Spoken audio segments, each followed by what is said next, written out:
வணக்கம். All in one zone devotion சேனலுக்கு உங்களை அன்புடன் வரவேற்கிறேன். இன்றைக்கி நம்மளுடைய சேனலில் திருவாசகம் படிப்போம் இல்லையா, ஒவ்வொரு பாடலையும் பற்றி நம்ம விரிவாக பாடுவோம் இல்லையா. அந்த திருவாசகத்தை யார் எழுதினாங்க மற்றும் எந்த நாளில் அது எழுதப்பட்டது மற்றும் அந்த திருவாசகத்தில் என்ன சூட்சுமமாக அதில் கூறுகிறது என்பதை முழு விவரமாக நம்ம இப்போ பார்க்கலாம். அதற்கு முன்னால் நம்மளுடைய சேனலை இதான் ஃபர்ஸ்ட் டைம் பார்க்குறவங்களா இருந்தாலும் சரி, சப்ஸ்கிரைப் பண்ணாமல் பார்க்குறவங்களா இருந்தாலும் சரி, நம்ம சேனலை சப்ஸ்கிரைப் பண்ணிக்கோங்க. கூடவே அந்த பெல் பட்டனை ப்ரெஸ் பண்ணிக்கோங்க. ஆல் என்கின்ற ஆப்ஷனையும் ப்ரெஸ் பண்ணிக்கோங்க. அப்போ தான் நான் போடுற வீடியோஸ் எல்லாம் உங்களுக்கு உடனுக்குடன் நோட்டிஃபிகேஷனில் மிஸ் பண்ணாமல் தெரிய வரும். சரி, வாங்க நம்ம இப்போ வீடியோக்குள்ளே போகலாம். அதாவது சிவபெருமானை வழிபடுபவர்களுக்கு கோவில் அப்படின்னாலே நம்ம சிதம்பரம் அப்படின்னு நாம் சொல்லுவோம். சிவபெருமான் பக்தர்கள் அனைவரும் சிவபெருமானை வழிபடும் போது நம்ம கோவில், சிவபெருமானுக்கு உரிய கோவில்னா நம்ம சிதம்பரம் அப்படின்னு சொல்லுவோம். அதே மாதிரி மாணிக்க வாசகர் சிவபுராணத்தை சொல்ல சொல்ல சிவபெருமானே அவரே எழுதியிருக்கிறார். அப்படி அவர் எழுதும்போது எந்த நாளில் சிவபெருமான் சிவபுராணத்தை எழுதியுள்ளார் அப்படின்னு நம்ம பார்க்கலாம். அது மட்டும் இல்லைங்க, அந்த சிவபுராணத்தில் மறைக்கப்பட்டுள்ள மறைமுகமாக சொல்லப்பட்ட விஷயம் என்ன அப்படின்னு நம்ம இன்றைக்கி பார்க்க போகிறோம். அதனால் வீடியோவை ஸ்கிப் பண்ணாமல் நீங்கள் கடைசி வரை முழுமையாக பாருங்கள். அப்போ தான் உங்களுக்கு டவுட்ஸ் புரிய வரும். அதாவது மாணிக்க வாசகர் சிதம்பரத்தில் தங்கியிருந்து சிவபெருமானை தினம்தோறும் தரிசித்து வந்தாராம்.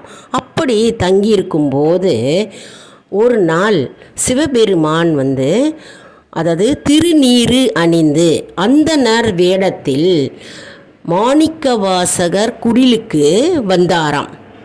முதல்ல சிவபெருமான் அந்த அந்தணர் வேடத்தில் மாணிக்க வாசரிடம், அதாவது திருவாத ஊராரிடம் வணக்கத்தை தெரிவித்தாராம்.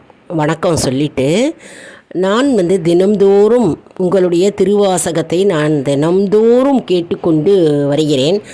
இருப்பினும் நான் அந்த திருவாசகத்தை நான் எழுதுவதற்கு எனக்கு அனுமதி தர வேண்டும் அப்படின்னு சிவபெருமான் மாணிக்க வாசகர்கிட்ட வேண்டிக் கொண்டாராம். அதாவது அந்தணர் வேடத்தில் அந்த மடத்துக்கு மாணிக்க வாசகர்கிட்ட சிவபெருமான் வேண்டிக் கொண்டாராம். தான் எழுத வேண்டும், திருவாசகத்தை மாணிக்க வாசகர் சொல்ல சொல்ல சொல்ல தான் எழுத வேண்டும் அப்படின்னு கேட்டுக்கொண்டாராம்.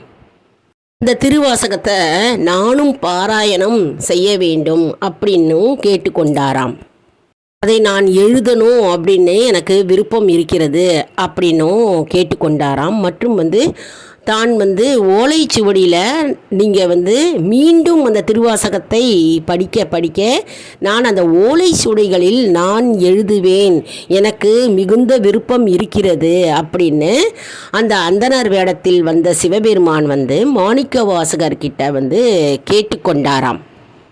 அதனால தான் உங்களை தேடி நான் வந்திருக்கிறேன் அப்படின்னும் தெரிவித்தாராம். உடனே மாணிக்க வாசகன் என்ன செய்தாராம், அந்த ஒளி பொருந்திய சிவபெருமான் முகத்தை கண்டாராம். அதாவது அந்தணர் வேடத்தில் இருக்கும் சிவபெருமான் முகத்தில் ஒளி வீசித்தம். அந்த ஒளி வீசும் பொழுது மாணிக்க வாசகர் என்ன செய்தாராம், அந்த திருவாசகத்தை சொல்ல ஆரம்பித்தாராம். ஒரு பாடல் வரிகள் விடாமல் அவர் சொல்ல ஆரம்பித்தாராம். ஏன்னா முகம் ஒளி பொருந்தியதாக இருந்ததாம். ஒளினா சாதாரண ஒளி இல்லைங்க, பகவானே நேரடியாக வரும்பொழுது காட்சி கொடுக்கும்போது என்ன ஒளி வீசுமோ அந்த ஒளி பிரகாசமான ஒளி வீசியதாம். முகம் பொலிவாக இருந்ததாம், பொலிவடைந்து இருந்ததாம். அதாவது பகவானே நேரில் பார்த்தோம் அப்படின்னா நமக்கு எப்படி இருக்கும், மெய் செலுக்கிறது பாருங்கள். நான் சொல்லும்போதே எனக்கு உள்ளுக்குள் எனக்கு பகவானுடைய உணர்வு எனக்கு தெரிகிறதுங்க. அதாவது பகவான் நேரடியாக மாணிக்க வாசகருக்கு காட்சி அளித்தார். அப்போ பகவானே நேரம் காட்சி அளிக்கும் பொழுது அவர் முகம் தனித்துவம் நிறைந்ததாகவும் ஒளி பொருந்தியதாகவும் இருந்தாராம். அப்போ அதை கண்டதும் மாணிக்க வாசகர் தன்னை தானாகவே பாடலை பாட ஆரம்பித்தாராம். அதாவது திருவாசக பாடலை ஒரு வரி விடாமல் பாட ஆரம்பித்தாராம். அப்பொழுது சிவபெருமான் ஓலைச்சுவடிகளில் அனைத்து திருவாசகத்தையும் எழுதினாராம். அதாவது திருவாசகத்தில் 51 பதிகம் இருக்குங்க. மற்றும் 658 பாடல்களை எழுதி முடித்த பிறகு சிவபெருமான் என்ன கேட்டாராம் அதாவது பாட்டுடை தலைவனாகிய திருச்சிற்றம்பலத்தை கோவை பதிகம் ஒன்று நீங்கள் பாட வேண்டும் ஐயா என்று மாணிக்க வாசகரிடம் சிவபெருமானே அந்த ரூபத்தில் கேட்டுக்கொண்டாராம். எவ்வளவு அற்புதம் பாருங்க. அதாவது 658 பாடல்களை எழுதி முடித்த பிறகு திருச்சிற்றம்பலத்தானை பற்றி ஒரு பாடல் நீங்கள் பாட வேண்டும் அப்படின்னு கேட்டுக்கொண்டாராம். இதை கேட்ட உடனே மாணிக்க வாசகர் உடனே அந்த பதிகத்தை பாட ஆரம்பித்தாராம். அதன் பிறகு சிவபெருமான் அனைத்து பாடல்களையும், அதாவது திருவாசக பாடல்கள் அனைத்தையும் எழுதிய பிறகு ஓலைச்சுவடியை ஒரு மூட்டையாக கட்டி கொண்டாராம். ஒரு பெரிய மூட்டையாக கட்டி கொண்டு அவர் எடுத்து சென்றாராம். அதாவது அவர் எழுதிய திருவாசகத்தை அவரே எடுத்து சென்றாராம். இது எழுதிய நாள் சிவபெருமான் திருவாசகத்தை எழுதிய நாள் ஆனி மாதத்தில் அவர் எழுதியிருக்கிறார்.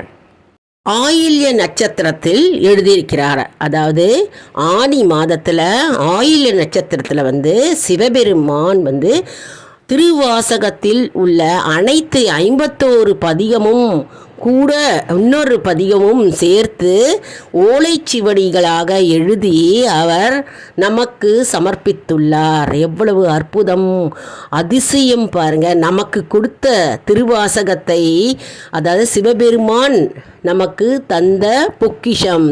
அதாவது மாணிக்க வாசகர் சொல்ல சொல்ல சொல்ல பாட பாட பாட சிவபெருமானே திருவாசகத்தை உள்ளார்.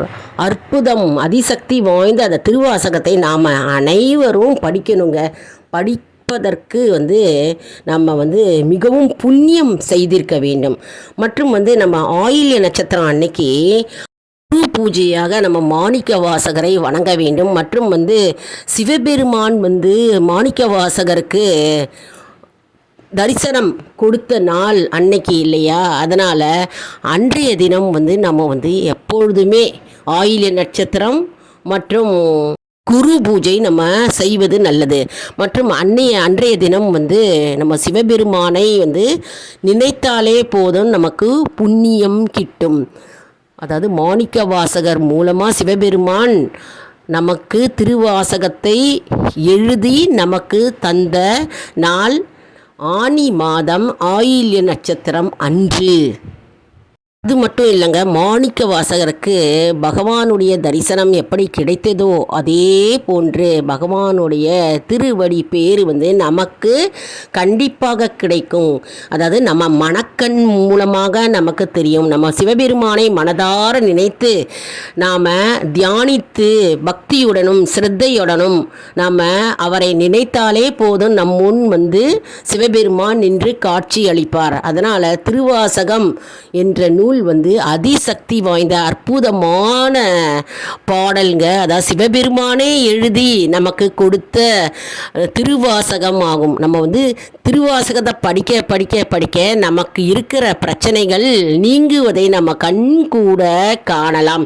இது கூட்டு பிரார்த்தனையாகவும் கோவிலில் செய்யலாங்க. அப்படின்லாம் வீட்லேயும் திருவாசகத்தை நம்ம படிக்கலாங்க. நான் நம்மளோட வீடியோவில் பல வீடியோக்கள் சேனலில் போட்டிருக்கேங்க. அதாவது திருவாசகம் நிறைய பாடல்கள் அப்லோடு செஞ்சுருக்கேங்க.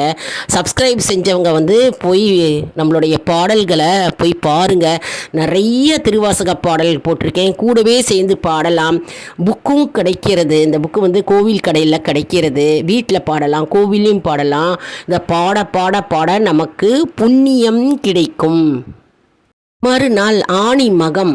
அந்த ஆனி மகத்தன்று நடராஜர் பெருமாள் கோவிலில் பக்தர்கள் அனைவரும் ஓலைச்சுவடிகளை பார்த்தார்களாம்.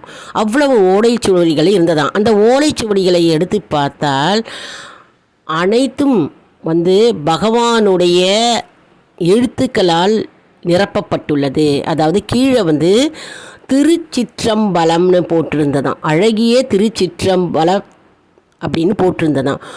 அதை கண்டு வியந்து பக்தர்கள் அனைவரும் மாணிக்கவாசகரை அழைத்து சென்றாராம் கோவிலுக்குள். அழைத்து சென்று இந்த ஓலைச்சுவடிகளில் இத்தனை பாட்டு இருக்குது, இத்தனை பாட்டில் இத்தனை ஓலைச்சுவடிகள் இருக்கிறது. இந்த ஓலைச்சுவடிகளில் கீழே அழகிய திருச்சிற்றம்பலம் உடையார் அப்படின்னு கையெழுத்து போட்டிருக்கிறதே அப்படின்னு கேட்டார்களாம். அப்போது அனைவரும் இந்த பாடலுக்கு என்ன அர்த்தம் ஐயா, அந்த பாடலில் கடைசியில் திருவாதவூரார் சொல்ல சொல்ல அழகிய திருச்சிற்றம்பலத்தார் எழுதியது அப்படின்னு கையொப்பும் இருக்கிறது.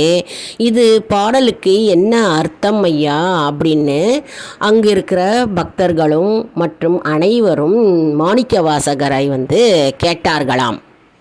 மாணிக்கவாசகருக்கு அந்த ஓலைச்சுவடியை பார்த்த உடனே கண்ணில் தாரையாக ஆனந்த கண்ணீர் அப்படி பெருகி ஓடித்தான். அதாவது அத்தனை ஓலைச்சுவடிகள் அந்த சிதம்பரம் நடராஜர் பெருமாள் கோவிலில் இருக்கிறதே அப்படின்னு அப்படி ஒரு கண்ணீர், ஆனந்த கண்ணீர் அவருக்கு பொங்கி வழிந்ததாம். அப்போது மாணிக்கவாசகர் என்ன கூறினாராம்னா, இறைவனால் எழுதப்பட்ட இந்த தமிழை நான் எப்படி போற்றுவேன்னு தெரியவே இல்லை. என்னுடைய வாய்மொழியை கேட்டு பகவானே எழுதியிருக்கிறார் அப்படின்னா நான் என்ன புண்ணியம் செய்திருக்க வேண்டும் அப்படின்னு மாணிக்கவாசகர் இறைவனுடைய எழுத்துக்களை, அதாவது திருச்சிற்றம்பலம் உடையான் எழுதியது அப்படின்னு போட்டிருக்கிற அந்த கையொப்பத்தை கைகளால் தழுவிக்கொண்டே கண்ணீர் மல்க இறைவனை சிவபெருமானை நினைத்து ஆனந்த கண்ணீர் பெருகி ஓடித்தான். பிறவியில் நான் என்ன தவம் செய்திருக்க வேண்டும் அப்படின்னு கண்ணீர் மல்க மாணிக்கவாசகர் புலம்பிக் கொண்டிருக்கும்போது அப்போ அனைவரும் இந்த பாடல்கள் அனைத்திற்கும் மாணிக்கவாசகரே காரணம் அப்படின்னு எல்லாரும் சொன்னாராம். அப்போது என்ன ஆயிற்றான், அந்த நேரத்தில் மாணிக்கவாசகர் சிவபெருமானிடமிருந்து ஒரு ஒளி, பிரகாசமான ஒளி தோன்றியதாம். அந்த பிரகாசமான ஒளியை கண்டவுடன் மாணிக்கவாசகர் சிவபெருமானுடன் ஒன்றரை கலந்து விட்டார். இதிலிருந்து ஆணி மகம் நட்சத்திரத்தன்று குரு பூஜை மாணிக்கவாசகருக்கு செய்யப்படுகிறது. இவ்வளவு அற்புதம் பாருங்கள். அவ்வளவு அற்புதமாக சிவபெருமான் மாணிக்கவாசகருக்கு காட்சி அளித்திருக்கிறார். நான் இந்த வீடியோ எடுக்கும்போதே எனக்கு மெய் சிலுக்கிறதுங்க, எனக்கு வாய்கள் குளறுகிறது. எனக்கே சிவபெருமானே நேரடியாக காட்சி கொடுத்திருக்கிறார் மாணிக்கவாசகருக்கு. அப்போது எவ்வளவு தவம் செய்திருக்க வேண்டும், எவ்வளவு புண்ணியம் செய்திருக்க வேண்டும் அவர் பார்த்துக்கோங்க. அதனால் பக்தி நமக்கு பக்தியும் நமக்கு நம்பிக்கையும் இருந்தாலே போதுங்க. நம்ம மனக்கண்ணாலேயே சிவபெருமானை, நம்ம தெய்வத்தை உணரலாம். தெய்வம் நமக்கு காட்சி அளிப்பார். அதனால் நாம் எப்பொழுதும் உண்மையே பேசணும், நல்லவையே நினைக்கணும், நல்ல செயல்களையே நாம் எப்பொழுதும் நாம் செய்ய வேண்டும். மற்றும் நம்ம எப்பொழுதுமே நம்ம இறை பக்தியுடனும் நற்சிந்தனையுடனும் நம்பிக்கையுடனும் இருந்தாலே போதும். பகவான் நமக்கு நம் மனக்கண்ணால் நமக்கு காட்சி கொடுப்பார் என்பது நம்பிக்கை. திருவாசகத்தில் மறைமுகமாக என்ன இருக்குது எழுதியிருக்கிறது அப்படின்னு பார்க்கலாம். அதாவது நமச்சிவாய அப்படின்னு அந்த 5 எழுத்து மந்திரம் முதல் பதிகமாக சிவபுராணத்தில் இருக்குங்க. இது தனி சிறப்பாகும். அதே போல் சிவபுராணத்தில் 6 வரிகள் மட்டும் வாழ்க அப்படின்னு இருக்குங்க. அதுக்கு அடுத்தது 5 வரிகள் முடியும் பொழுது வெல்க என்று இருக்கும். அதன் பின்னர் 8 வரிகள் போற்றி அப்படின்னு வருங்க. அதாவது இப்போ பார்த்தோம்னா 6, 5, 8 என்ற எண்ணிக்கையுடன் 658 பாடல்களை கொண்டது இந்த திருவாசகமாகும். இது மறைமுகமாக மாணிக்கவாசகர் திருவாசகத்தில் கூறியிருக்கிறார். மேலும் திருவாசகத்தில் 32வது வரிகளை பார்த்தோம்னா மாணிக்கவாசகர் என்ன குறிப்பிட்டிருக்கிறார்னா, மெய்யே உன் பொன்னடிகள் கண்டின்று வீடுற்றேன் என்று மாணிக்கவாசகர் மறைமுகமாக எழுதியிருக்கிறார். அதாவது 32 வயதில் முக்தி அடைவதை பற்றி, அதாவது மாணிக்கவாசகர் முக்தி அடைவதை பற்றி அவர் 32வது வரிகளில் சூட்சுமமாக எழுதியிருக்கிறார். இதுதான் அதில் மறைமுகமாக திருவாசகத்தில் 32வது வரியில் மாணிக்கவாசகர் குறிப்பிட்டிருக்கிறார் என்பதை நாம் அறியலாம். இப்போ இதிலிருந்து நம்ம என்ன தெரிஞ்சுக்கிட்டோம்? ஆனி மாதம் ஆயில்ய நட்சத்திரத்தன்று சிவபெருமான் திருவாசகத்தை எழுதியிருக்கிறார். மற்றும் 32வது வரியில் திருவாசகத்தில் மாணிக்கவாசகர் முக்தி அடைவதை அவர் சூட்சுமமாக மறைமுகமாக எழுதியிருப்பதையும் நாம் தெரிஞ்சுக்கிட்டோம் இல்லையா? எவ்வளவு அற்புதமான அதிசயமான ஒரு சக்தி வாய்ந்த பதிகம்ங்க. அதாவது திருவாசகம் என்கின்ற பொக்கிஷம், தேனாய் இனிக்கும் திருவாசகம் நாம் படிக்க படிக்க படிக்க நமக்கு பக்தி பெருகும், பகவானுடைய அருள் நமக்கு கிடைக்கும், அவருடைய ஆசீர்வாதம் நமக்கு கண்டிப்பாக கிடைக்கும். அதனால் தினமும் ஒரு பாடலாவது நம்ம திருவாசகம் படிக்கணுங்க. அப்படி தினமும் படிக்க முடியாதவங்க சனிக்கிழமையாவது வாரத்தில் ஒரு நாளாவது திருவாசகத்தை படிக்கலாம். நம்மளுடைய சேனலில் பல வீடியோக்கள், பல பாடல்கள் திருவாசகத்தை பற்றி நான் போட்டிருக்கேன். ஒவ்வொரு பாடலும் எடுத்து நீங்கள் படிக்கலாம். திருச்சிற்றம்பலம். எந்நாட்டவர்க்கும் இறைவா போற்றி, எந்நாட்டவர்க்கும் சிவனே போற்றி. மாணிக்கவாசகர் தந்தருளிய திருவாசகம் பாதக்கமலங்கள் போற்றி போற்றி. மாணிக்கவாசகர் தந்தருளிய திருவாசகம் பாதக்கமலங்கள் போற்றி போற்றி. மாணிக்கவாசகர் தந்தருளிய திருவாசகம் பாதக்கமலங்கள் போற்றி போற்றி. திருச்சிற்றம்பலம். என்ன அன்பர்களே, இந்த வீடியோ உங்களுக்கு மிகவும் பயனுள்ளதாக இருக்கும் என்று நான் நம்புகிறேன். இந்த வீடியோவுக்கு ஒரு லைக் கொடுங்க. இதை மற்றவர்களுக்கும் ஷேர் செய்யுங்கள், அவர்களும் பயனடையட்டும். மேலும் ஆல் இன் ஒன் ஜோன் அன்பர்களுக்கு ஒரு அன்பான வேண்டுகோள். நம்முடைய கம்யூனிட்டி போஸ்டில் கேள்வி பதில் நேரம் வருங்க. அந்த கேள்விகளுக்கு பதில் தாங்க. இதன் மூலம் நம்முடைய ஆன்மீக பயணம் எப்படி இருக்கிறது நம்ம தெரிந்து கொள்ளலாம் இல்லையா? இது சப்ஸ்கிரைப் செய்தவர்களுக்கு மட்டுமே தெரிய வரும். அதனால் நம்முடைய சேனலை மறக்காமல் சப்ஸ்கிரைப் செய்து கொள்ளுங்கள். அடுத்த வீடியோவில் வேறொரு தலைப்புடன் உங்களை சந்திக்கிறேன். நன்றி, வணக்கம்.